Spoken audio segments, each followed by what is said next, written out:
السلام علیکم، میرا نام کامران ہے اور میں کراچی صدر کا رہنے والا ہوں۔ میں نے اپنا بچپن اور پھر جوانی کراچی صدر کے ان پرانے محلوں میں گزاری۔ کراچی صدر کے بیچوں بیچ ایک پرانا محلہ جس میں ایک چوکیدار ہوا کرتا تھا، اور وہی چوکیدار میرے دادا ابو تھے۔ مجھے یہ کہنے میں کوئی شرم نہیں ہے کہ میرے دادا ابو کبھی کراچی صدر کے چوکیدار ہوا کرتے تھے۔ اس کے بعد وقت گزرتا گیا، ہم نے محنت کی اور محنت کا پھل یہ ملا کہ میرے ابو نے بھی کراچی صدر کے اندر 2 سے 3 دکانیں خریدیں اور ان میں آج ہم اپنا کاروبار کرتے ہیں۔ لیکن کافی سال پیچھے جائیں تو آپ کو یہ پتہ لگے گا کہ کراچی صدر کے اندر بیچوں بیچ محلے میں ایک پرانا گھر تھا، ایک پرانی حویلی ٹائپ ایک جگہ تھی جس کو لوگ بڑے دروازے کے نام سے جانتے تھے۔ وہ بڑا دروازہ، وہ گھر انتہائی آسیب زدہ تھا۔ وہاں پر جنات کا بسیرا تھا، اور وہ جنات کوئی عام جنات نہیں تھے بلکہ ایک عورت تھی وہاں پر۔ اسی طرح دادا ابو نے ایک کہانی سنائی تھی۔ دادا ابو ایک رات چوکیداری کر رہے تھے کہ اچانک سے ان کو اپنے پیچھے کچھ قدموں کی آوازیں آئیں۔ وہ قدم بالکل ان کے ساتھ چل رہے تھے۔ انہوں نے پیچھے سے پلٹ کے دیکھا تو پیچھے کوئی نہیں تھا۔ انہوں نے پھر آگے چلنا شروع کیا۔ ان کے ہاتھ میں ان وقتوں میں ایک لال ٹائن اور ایک سٹک تھی، اور وہ اس سٹک کے ساتھ آواز زمین پر اس کو مارتے تھے اور اس کی آواز آیا کرتی تھی، اور اسی طرح وہ آگے گزرتے جا رہے تھے۔ وہ آواز اب اور تیز ہوتی جا رہی تھی۔ ساری گلی میں میرے دادا ابو کی اس سٹک کی اور ان کے قدموں کی آواز گونج رہی تھی۔ سردیوں کا موسم تھا۔ دادا ابو چلتے چلتے پچھلی گلی تک گئے، اور پچھلی گلی میں وہ بڑے دروازے والا گھر تھا۔ اس گھر کے آگے جیسے ہی وہ پہنچے تو ان کو ایک حویلی نما اس گھر میں سے پائل کی آواز آنے لگی، اور سرخ رنگ کی روشنی اس حویلی کے دروازوں کے سوراخوں میں سے باہر آنے لگی۔ دادا ابو کافی حیران ہوئے۔ ان کو لگا شاید اندر کوئی ہو، مجھے اس کی مدد کرنی چاہیے۔ دادا ابو نے آگے بڑھ کر حویلی کے ان پرانے سوراخوں میں سے اندر جھانکنے کی کوشش کی تو ان کو ایک عورت دکھائی دی، ایک دبلی پتلی عورت۔ اس کا قد بہت لمبا نہیں تھا، اور وہ سیڑھیوں کے اوپر کھڑی تھی۔ حویلی کے دروازے کے ساتھ ہی سیڑھیوں کا دروازہ اوپر جا رہا تھا، اور وہ عورت ان سیڑھیوں سے اوپر جا رہی تھی۔ سب سے بڑی خوفناک بات یہ تھی کہ اس عورت کی گردن ٹیڑھی تھی، اور وہ ٹیڑھی گردن چاروں طرف گھوم رہی تھی۔ اس کی آنکھوں کی جگہ پر سوراخ تھے۔ وہ انتہائی بدنما اور بدصورت تھی، جس کو دیکھ کر دادا ابو تاپ نہ لا سکے اور نیچے گرے بے ہوش ہو گئے۔ صبح جب ان کو لوگوں نے دیکھا تو لوگوں نے ان کو اٹھانے کی کوشش کی۔ وہ اس قدر بے ہوشی کے عالم میں خوف کی وجہ سے تھے کہ وہ اس بے ہوشی سے باہر نہیں نکل پا رہے تھے۔ دادا ابو نے جب ہوش میں آ کر باتیں بتائیں تو انہوں نے کہا کہ وہ عورت بہت ہیبت ناک تھی، اور وہ اسی دروازے کے پیچھے تھی، یعنی اس گھر کے اندر تھی۔ لوگوں نے دادا ابو کی بات کو اس لیے سچ سمجھا کیونکہ دادا ابو کے پاس جو سٹک تھی وہ جل کے راکھ ہو چکی تھی، اور وہ لالٹائن ویسی کی ویسی جل رہی تھی۔ اگر وہ سٹک لالٹائن کی اس تیل سے جلتی یا اس کی آگ سے لو سے جلتی تو اس ٹائم وہ روشن نہ ہوتی۔ وہ سٹک بہت برے طریقے سے جل چکی تھی۔ یوں محسوس ہو رہا تھا کہ جیسے کوئی اپنا غصہ اس سٹک کے اوپر نکال رہا ہو۔ اور پھر اس کے بعد دادا ابو بہت بیمار رہنے لگے تھے۔ خیر کچھ عرصے کے بعد ان کی حالت سدھری، وہ ٹھیک ہو گئے۔ تو پھر صدر کے قریب نارتھ کراچی میں ایک سینما تھا جس کو شیریں سینما کہا جاتا تھا۔ دادا ابو نے ادھر بھی چوکیداری کی اور اس سینما سے متعلق بہت سے خوفناک انکشافات کیے، جس کی سب سے بڑی نشانی سچ ہونے کی یہ ہے کہ آج وہ سینما ختم ہو چکا ہے، اس کو گرا دیا گیا ہے، کیونکہ کبھی وہ سینما شیریں سینما جنات کا مسکن تھا، اور وہ مسکن اس قدر شدید تھا کہ لوگ وہاں پر فلم دیکھنا بند کر چکے تھے۔ اس سینما کے بارے میں مشہور تھا کہ جب لوگ ادھر بیٹھ کر فلم دیکھا کرتے تھے تو ان کو اپنے ساتھ خالی نشست پر کچھ لوگ کچھ سائے بیٹھے ہوئے دکھائی دیتے تھے اور وہ سائے دیکھتے ہی غائب ہو جاتے تھے۔ دادا ابو کا کہنا تھا کہ اس سینما گھر کے جو واش روم تھے ادھر جانے کی سخت پابندی تھی، کیونکہ اگر ان سینما گھر کے واش روم میں جایا جاتا تو وہاں پر جنات ان لوگوں کے ساتھ اتنی شرارت کرتے تھے کہ وہ لوگ بے ہوش ہو جاتے تھے اور واش روم سے باہر ہی نہیں نکل سکتے تھے۔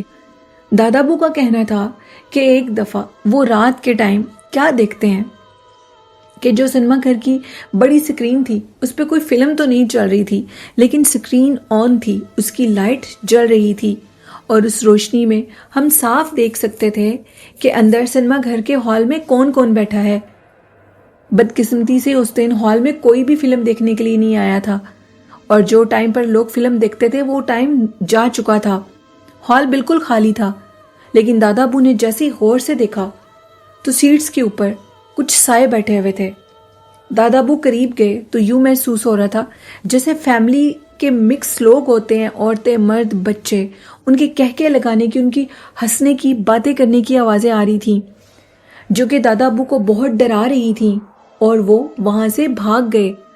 اور اس کے بعد لوگوں نے وہاں پر کمپلینٹس کی کہ اس سنیما گھر کے باہر سے بھی لوگ گزرتے تھے رات کے ٹائم تو ان کے ساتھ بھیانک واقعات ہوتے تھے۔ وہاں سے گزرنے والوں کو خوفناک چیخوں کی اور ہنسی کی آوازیں آتی تھیں، وہ آوازیں انتہائی ڈرا دینے والی تھیں۔ پھر سنیما گھر کو جب گرانے لگے تو ایسی خوفناک چیخیں اور خوفناک ہنسی کی آوازیں آتی تھیں جن کو سن کر مزدور بھی ڈر گئے تھے۔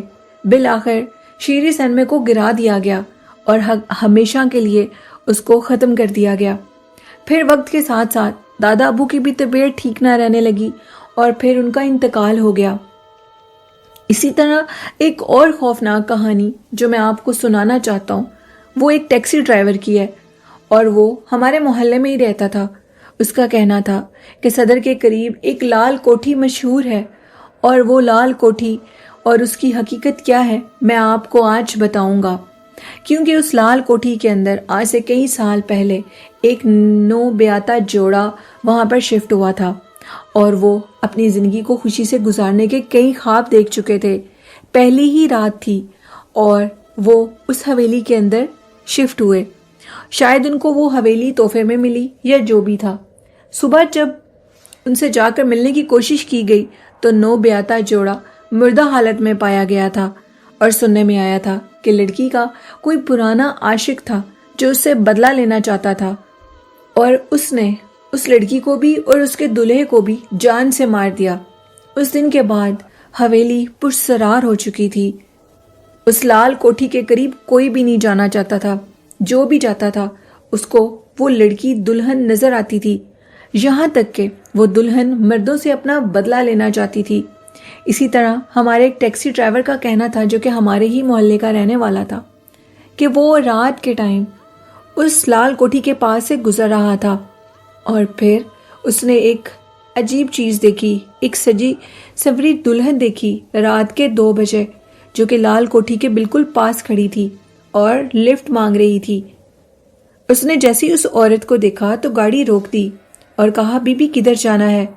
اس نے اس کے سوال کا جواب دیے بنا گاڑی کے پچھلے دروازے سے اندر بیٹھنے کی کوشش کی تو اس نے جب پلٹ کے دیکھا تو اس عورت کے چہرے سے اور اس کی گردن سے خون ٹپک رہا تھا۔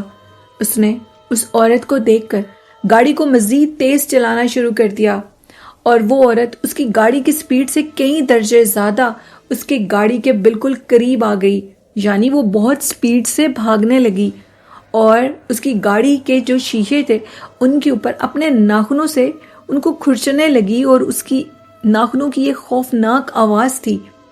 اور وہ ٹیکسی ڈرائیور جو لڑکا تھا اسی کشمکش میں اس کا ایکسیڈنٹ ہو گیا اور اس کو جب ہوش آئی تو اس نے کہا کہ یہاں پر میں نے یہ واقعہ دیکھا۔ مقامی لوگوں کا کہنا تھا کہ تم سچ کہہ رہے ہو، یہاں پر رات کے ٹائم ایک دلہن نکلا کرتی ہے جو کبھی خوفناک شکل میں اور کبھی خوبصورت شکل میں آتی ہے اور جو اس کو لفٹ دے دیتا ہے وہ اس سے اپنے دلہے کے مر جانے کا بدلہ لیتی ہے۔ اور یہ بات اس نے کئی لوگوں سے کہی۔ آج بھی وہ دلہن اسی لال کوٹھی کے اندر سے سج سور کے نکلتی ہے، اور وہ انتہائی بھیانک روپ میں بھی ہوتی ہے، جس کو دیکھ کر لوگ تاپ نہیں لا سکتے۔ کامران کہتے ہیں کہ میں آپ کو ایک اور بھی واقعہ سناؤں گا۔ وہ کہتے ہیں کہ میں جہاں پر رہتا ہوں، میرے گھر کے ساتھ ایک پرانا اولڈ اسکول ہے جو کہ اب بند کر دیا گیا ہے۔ اسکول بہت پرانا تھا، عمارت بہت زیادہ خستہ تھی اور وہ گر رہی تھی۔ مقامی لوگوں کا کہنا تھا کہ عمارت کو اس لیے خالی کر دیا گیا کیونکہ وہ گرنے لگی تھی، وہ مخدوش ہو چکی تھی، لیکن معاملہ کچھ اور بھی تھا۔ عمارت میں اسیب کا بھی چکر تھا۔ کہا جاتا تھا کہ یہاں پر 2 بھائیوں کو دیکھا جاتا تھا، اور وہ 2 بھائی ایک شکل کے تھے۔ ان کی آنکھوں کی جگہ پر کالے گڑے تھے، وہ بہت بھیانک تھے، اور وہ ان لوگوں کو نظر آتے تھے جو اسکول میں ہوتے تھے۔ کئی بچے ان کو دیکھ کر ڈر جایا کرتے تھے اور وہاں سے بھاگ جایا کرتے تھے۔ کامران کہتے ہیں کہ اسی طرح دوپہر کا ٹائم تھا، اور مجھے عادت ہے کہ میں برڈز کو کھانا وغیرہ ان کا جو فیڈ ہوتا ہے وہ دیا کرتا ہوں۔ تو ہمارا جو گھر تھا، اس گھر سے وہ گھر کافی نیچے تھا، وہ اسکول ٹائپ جو چیز تھی وہ کافی نیچے تھی، اور میں برڈز کو فیڈ دے رہا تھا، کھانا دے رہا تھا۔ تو جیسے میں نے اس دیوار کے قریب میں گیا اور ان کا کھانا میں رکھ رہا تھا، تو بائی چانس میری نظر اسکول کے اندر پڑی، جو کہ اسکول کا صحن نظر آتا تھا وہاں سے، جو کہ اب تو ختم ہو چکا تھا۔ اور میں نے دیکھا کہ اسکول کے اس صحن کے اندر 2 لڑکے چارپائی ڈال کر بیٹھے چاول کھا رہے ہیں، اور وہ لڑکے خود بخود وہ جو چیز کھا رہے ہیں وہ رائس ٹائپ مجھے لگ رہی ہے، اور وہ اس کو کھا رہے ہیں۔ ان کو یہ بالکل نہیں پتا کہ میں ان کو دیکھ رہا ہوں، لیکن جیسے ہی میں نے انہیں دیکھنا شروع کیا تو وہ دونوں کے دونوں لڑکے میری طرف ایک ہی ٹائم میں متوجہ ہوئے۔ ان کی آنکھیں کالے گڑے تھے اور وہ بہت بھیانک تھے۔ مجھے دیکھ کر وہ ہنسنے لگے، اور ہنستے ہنستے جب کھڑے ہوئے تو ان کی ہائٹ، اتنا اونچا ہم لوگوں کا گھر تھا، میرے گھر کی دیواروں تک آنے لگی، جس کو دیکھ کر میں خوف زدہ ہو گیا اور فوراً نیچے بھاگا۔